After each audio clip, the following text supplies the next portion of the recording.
केला चालू. नमस्कार. आत्ता आपण चारी नंबर 21 कडलक वस्तीवर आलोय, विंचूरच्या जवळपास गुंजळवाडीला. तर एकंदरीत आर्यमानचेच प्लॉट आहे, दोन्ही शेजारी शेजारी आहे. एक गोविंद भाऊचा आहे आणि एक नामदेव भाऊचा आहे. तर प्लॉट आता उद्यापासून स्टार्ट होतोय. तर एकंदरीत प्लॉटची सेटिंग चांगली झालेली आहे, मालही भरपूर आहे आणि विशेष म्हणजे प्लॉटवर टिपका नाही, जो आपण जाणतो म्हणतो त्याचा सगळ्यात जास्त अडचण यावर्षी आली तो या दोन्ही पण प्लॉटवर नाही. आणि माल भरपूर आहे, फक्त आता विषय काय आहे, साईज फुगवण झाली पाहिजे, बाकी काही कुठली अडचण नाही. विशेष म्हणजे काय आहे, त्यांचं काम असं आहे, पूर्ण 8,000 काडीमध्ये एका झाडाला जरी कुठं जाणतो असलं त्यांचं लक्ष राहतं की या झाडावर जाणतो आलं, म्हणजे बघा 8,000 त्यांचं एक झाडावर जरी प्रॉब्लेम येतो त्यांचं लक्ष राहतं. तर अशा पद्धतीने लक्ष ठेवणं गरजेचं आहे. आत्ताच नामदेव भाऊ पण आत्ताच आले.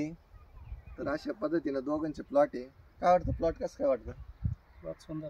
यावर्षी वातावरणाने खूप त्रास दिला, त्रास देऊन पण माल चांगला बनला. म्हणजे सेटिंग खूप चांगली आहे, फळं भरपूर आहे, टिपका नाही, करपा नाही, तांब्याचा अटॅक नाही, सगळं म्हणजे जे पाहिजे ते फेवरेबल मध्ये आहे. आणि एकंदरीत आता उद्यापासून स्टार्ट होतोय, तर चांगलं ॲव्हरेज पण या प्लॉटचं भेटल. बाकी काही सांगायचं? बाकी काही नाही. गोविंद भाऊ काय सांगशाल, कसं काय वाटतं प्लॉट? एकच नंबर आहे. पान तिकडून दाखवा.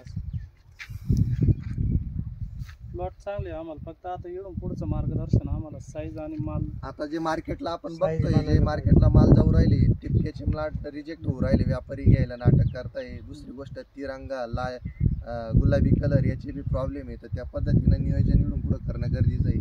आतापर्यंत माल तर सगळे सेट झाले, तो पुढे बी प्रॉब्लेम नको यायला मार्केटला. या पद्धतीने नियोजन आता इकडून पुढं करणं गरजेचं आहे.